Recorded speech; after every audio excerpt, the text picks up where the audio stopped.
जी मोहतरमा शाजिया मरी साहब। शुक्रिया डिप्टी स्पीकर साहब, आपने मौका फराहम किया। काबिल एहतराम रुकन ने अभी बेनज़ीर इनकम सपोर्ट प्रोग्राम के हवाले से बात की थी, वो बात करके अब तशरीफ़ ले जा रहे हैं। मैं चाहूँगी कि अगर वो अपनी नशिस्त पर विराजमान रहेंगे तो फिर मेरी बात सुन सकेंगे। बहुत शुक्रिया सर।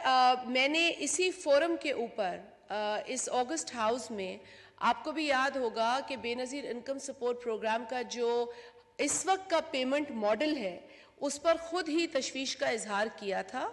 चूँकि जब हम आए तो ये पेमेंट मॉडल जो था वो मौजूद था और बैंक्स के साथ अग्रीमेंट्स होते हैं, उन अग्रीमेंट्स के तहत हमें काम करना होता है और यकीनन अग्रीमेंट को ऑनर करना होता है। पिछली हुकूमत की तरह मुआहदे करके और मुआहदे को हम वायलेट नहीं कर सकते। ये हम आज यही बहस चल रही है ना कि जब आप मुआहदे करें तो मुआहदों का एहतराम करना पड़ता है और उसको वायलेट नहीं किया जा सकता। अब कुछ मुआहदे पहले के थे जिन पे हम काम करते रहे, लेकिन सर हम पेमेंट मॉडल को चेंज करना चाहते हैं और उसकी बुनियादी वजह यही है कि ख़वातीन को कोई दुश्वारी ना हो।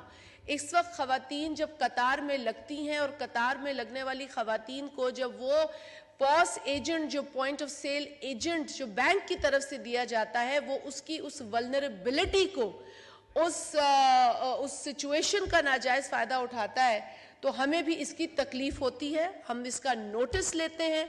लेकिन बेहतरीन तरीक़ा यह है कि पेमेंट मॉडल को तब्दील कर दिया जाए।